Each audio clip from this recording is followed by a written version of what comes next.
Dans Hébreux chapitre 10, vous allez encore voir un autre mensonge. Ils vont prendre le christocentrisme, pour centrer Christ sur toutes les écritures majeures, pour faire croire que toute forme et grande prophétie émane de lui. Dans Hébreux chapitre 10 au verset 5, il est dit, c'est pourquoi au moment où le Christ va entrer dans le monde, il dit à Dieu, tu n'as pas voulu de sacrifice ni offrande, mais tu m'as formé un corps. Traduction David Martin, il est dit. C'est pourquoi Jésus-Christ, en entrant au monde, a dit, tu n'as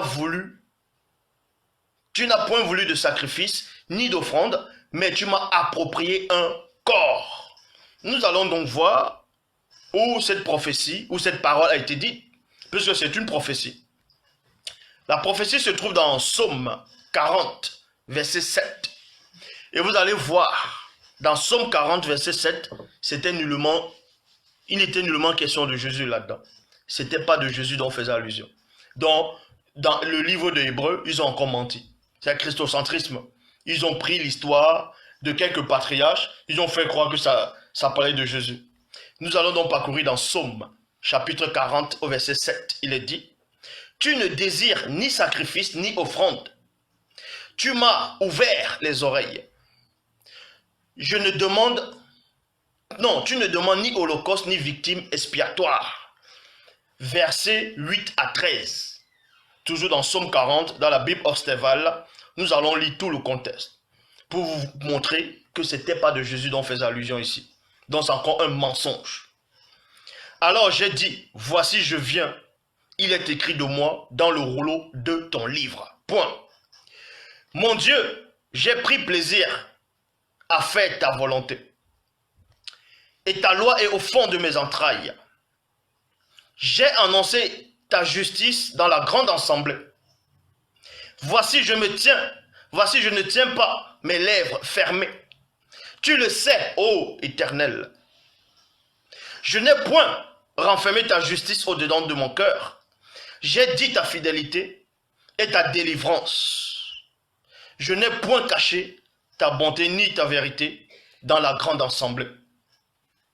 Toi donc, ô Éternel, ne me ferme pas tes compassions, que ta bonté et ta vérité me gardent continuellement.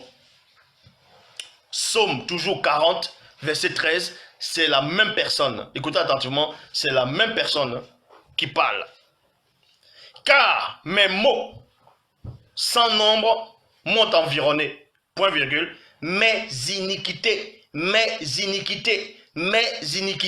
atteint. Iniquité, c'est quoi? Iniquité, c'est le péché. C'est le dérèglement, l'illégalité, l'injustice, usurpation. C'est ça l'iniquité. Donc le personnage qui est en train de prier, on vous fait croire que c'était Jésus. Quand on vous dit non, il parlait à Dieu, il disait tu n'as voulu ni sacrifice ni offrande, mais tu m'as formé un corps. On vous apprend ici que bel et bien, acceptons un peu que ce soit Jésus qui est parlé ainsi. Donc lui-même il admet qu'il a péché. Puisque dit mes iniquités m'ont atteint et je ne puis les voir. Elles surpassent en nombre les cheveux de ma tête et le cœur me manque. Psaume 39, verset 13, c'est toujours le même chapitre, mais dans une autre version. Psaume 39, verset 13, dans la Bible de la liturgie, il est dit, les malheurs m'ont assailli plutôt, leur nombre m'échappe, mes péchés m'ont accablé. Mes péchés m'ont accablé. Donc vous voyez, donc Jésus c'est un pécheur. Jésus c'est un pécheur. Pourquoi on vous dit qu'il n'a jamais péché? Vu qu'il ment volontairement. Il y a des passages qui montrent dans les Bibles que Jésus a menti volontairement. Qui s'approprie même des prophéties qui ne sont même pas de lui. Donc vous comprenez par là que ce Jésus n'existe pas.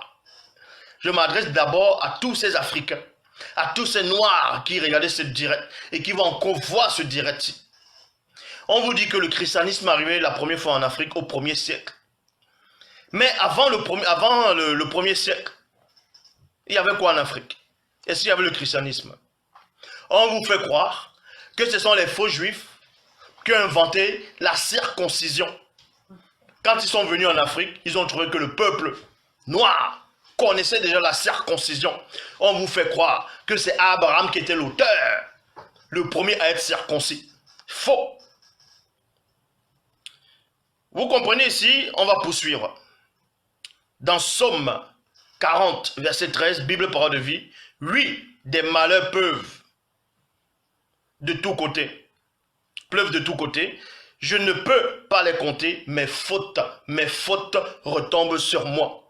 Donc on vous montre que Jésus a bel et bien commis des fautes.